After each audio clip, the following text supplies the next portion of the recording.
But now Cleveland staying on top of a dangerous trend on Northeast Ohio highways. Wrong way crashes. We've asked law enforcement and legislators what can be done. And now we get some answers. Our Tara Molina is learning about a new plan to prevent all this.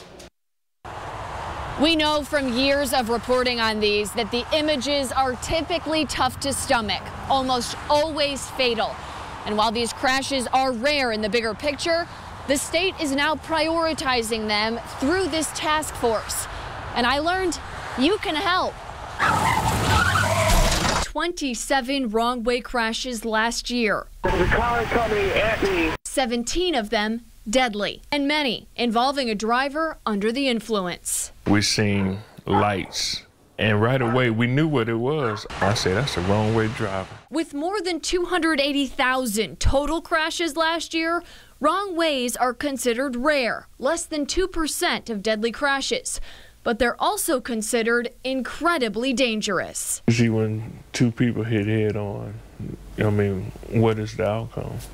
Fatality. So after years of looking into them, the state is choosing to do more, taking a proactive approach and creating a wrong way task force, a partnership between ODOT, Ohio Highway Patrol, and law enforcement, with a focus on what can be done to put an end to these.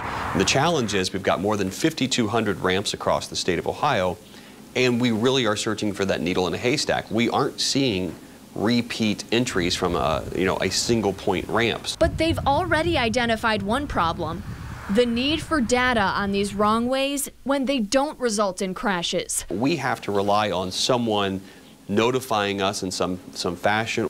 As far as tactics other states have used to minimize wrong ways that we've reported in the past, like the use of sensors and speakers in Arizona, we were told the challenge is finding the best location for a similar system.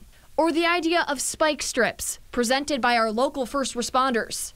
Someone drives over these spikes, it's going to flatten probably all 4 of their tires. It's just not an option. They don't work for this function. They're not built for this function. And so spike strips are not something we're looking at. But he told me what they've identified that could work: the use of flashing lights on ramps that alert a driver about to enter the wrong way. Hopefully that will catch their attention. The only issue? Where to put them. You can help by reporting what you see on the roads, like a driver getting on a ramp the wrong way, even if they turn around.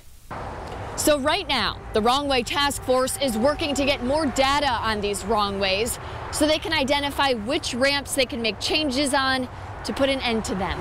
Reporting in Cleveland, I'm Tara Molina, News 5.